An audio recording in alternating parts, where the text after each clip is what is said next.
Okay, hello friends, welcome back to the online classroom. Today we are going to see Miller sweep generator. Miller sweep generator. So in this Miller sweep generator, we already discussed this in theory. So it generates a sweep waveform. So here you can see you have applied a negative pulse. When you apply a negative pulse, then it generates sweep waveform, and when the negative pulse finishes here and it goes back to zero, then the out voltage again retraces or goes back to zero. So here you can see this is the retrace time and this is the sweep time. So sweep time is generally higher and retrace time TR is very less. So this is the circuit diagram for sweep generator, that is Miller sweep generator. We already discussed in your classroom. So now we'll see how exactly practically we can see the Miller sweep generator. So this is the circuit diagram for Miller sweep generator. Here you can see there are different components here. So this is the DC voltage supply. So this gives the DC supply to the Miller sweep generator. Here you can see this is the square wave generator or pulse generator you can say, but now we are not using this pulse generator. We are giving the pulses directly from the function generator. So this is Miller sweep generator. So these are transistor Q1, Q2, this is capacitor, and these are the resistors RC1 and RC2. Now the output has taken across these terminals and we have given to the CRO. So this is the output, and you can see here this is the input. So we have taken the frequency of 3000 hertz and the input voltage of the 5 volts. So here in the observation table you can write amplitude input voltage of 5 volts and the input frequency is 3000 hertz. So this is the main. So in this practical, in the observation table, you just need to check two things. So what on looking at the CRO, whatever the retrace time is there, so here you measure the retrace time and here you measure the sweep time. So I will show you how to measure the sweep time and retrace time.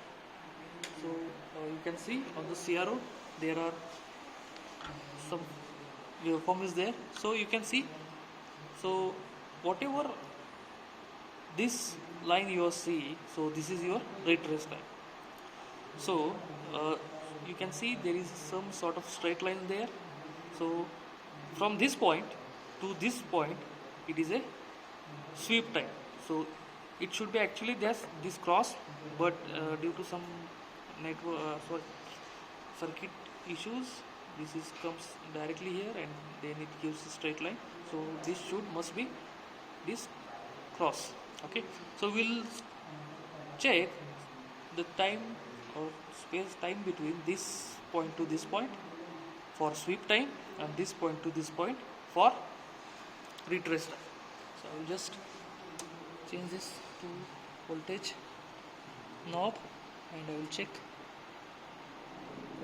sweep. So we have to check. I'll just do this furthermore. Now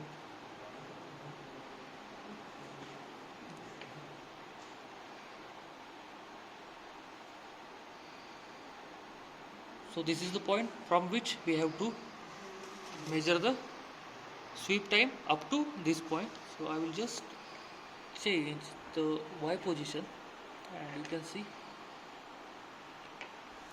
So we can see the sweep time is exactly 1. So 1 square is complete from this to this, 1 into here. So here your time based generator is on 0.2, so it is a 0.2 millisecond. So here you can write sweep time as a 1 into 0.2 millisecond, that is 0.2 millisecond. Now we'll check the retrace time. Now we'll check the retrace time. So retrace time is what? From this point to this point. So we'll just gradually make this point here. And now I'll change the Y position so that we can get our retrace time.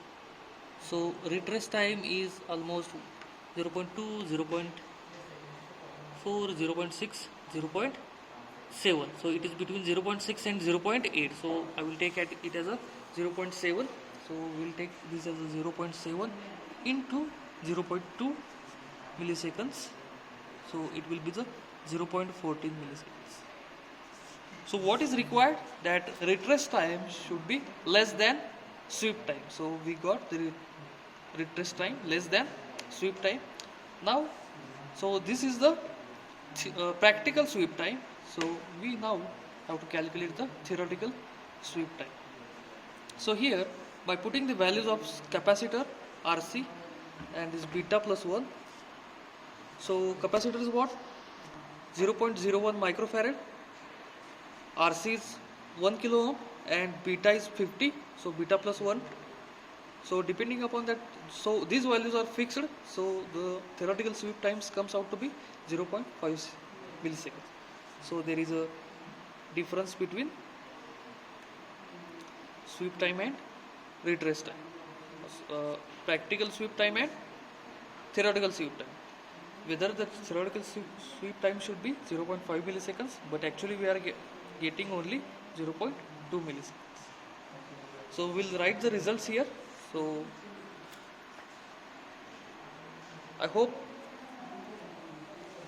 all you have understood the concept behind the Miller sweep generator, and there are also different types of sweep generators. So thank you for watching the video. Goodbye.